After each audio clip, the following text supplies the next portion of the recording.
सोनम वांगचुक यांची प्रकृती खालावली. वांगचुक यांना पोलिसांनी रुग्णालयामध्ये नेलं. पोलीस कारवाईनंतर जंतर मंतरवर गोंधळाचं वातावरण. कोर्टाचे आदेश. डॉक्टरांच्या सल्ल्यानंतर सोनम वांगचुक यांना रुग्णालयामध्ये दाखल केलं. दिल्ली पोलिसांचं स्पष्टीकरण, तर आंदोलकांनाही जंतर मंतर मैदान खाली करण्याचं आवाहन. धर्मेंद्र प्रधानांच्या राजीनाम्याची मागणी होत असताना सरकारचं दुर्लक्ष. सोनम वांगचुक यांना अनेक राजकीय पक्षांचा पाठिंबा. वांगचुक यांना अटक झाली तरी आंदोलन सुरूच राहणार, पवारांची प्रतिक्रिया.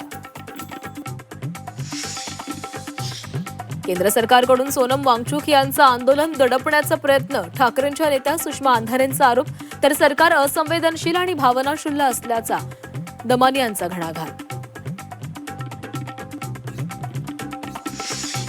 नागपुरातील रामरक्षा आंदोलनावरून लक्ष हटवण्यासाठी जंतर मंतरवर कारवाई. खासदार संजय राऊत यांचा दावा.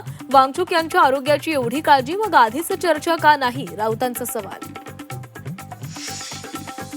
रामरक्षा आंदोलनासाठी उद्धव ठाकरे मातोश्रीवरून रवाना. अयोध्या राम मंदिर दानचोरी विरोधात नागपुरात आंदोलन. रामनगर मंदिर परिसरात बॅनरबाजी.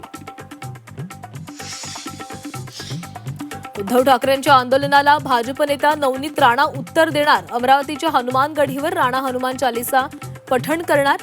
पुन्हा ठाकरे विरुद्ध राणा संघर्ष पेटणार. कंत्राटदार आत्महत्या प्रकरणी रवींद्र धंगेकर आणि त्यांच्या पत्नीची कोर्टात धाव. अटकपूर्व जामिनासाठी अर्ज दाखल. सोमवारी अटकपूर्व जामिनावर सुनावणी होणार. सर्वसामान्यांच्या खिशाला महागाईची झळ. एसटीच्या तिकिटामध्ये 13.56% वाढ. इंधन दराचं कारण देत प्रवाशांच्या डोक्यावर भाडेवाढीचा बोजा. राज्यात 4 दिवस वादळी वाऱ्यासह पावसाचा अंदाज. कोकणासह घाटमाथ्यावर जोरदार बरसणार. पुणे, सातारा, संभाजीनगरसह 20 जिल्ह्यांना येलो अलर्ट. तर 20 जुलैनंतर राज्यामध्ये सर्वदूर पावसाचा जोर वाढणार. अर्ध्या देशात पुन्हा दाटले मान्सूनचे ढग. देशातील 50 ते 60% भागात ढगांची दाटी. यूपी, बिहारसह ईशान्य भारतात 7 दिवस मुसळधारेचा इशारा.